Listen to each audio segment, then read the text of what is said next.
This is how you can find the auto remove tool or feature in Capcut Mobile completely for free. If this helped, drop a like, share the video, and subscribe for more. Presets and effects for life, click the link down below and enjoy the tutorial. One, make sure your video clip is selected and highlighted. Go down and scroll to the right.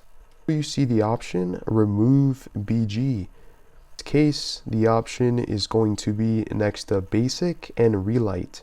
Basically, you want to click the first option which says auto remove. Capcut Mobile will do its best to apply the feature of auto removing or separating your subject from the background. This free tool and feature in Capcut, trust me, before and after is going to absolutely blow your mind. The check mark right here, and basically this is what we have.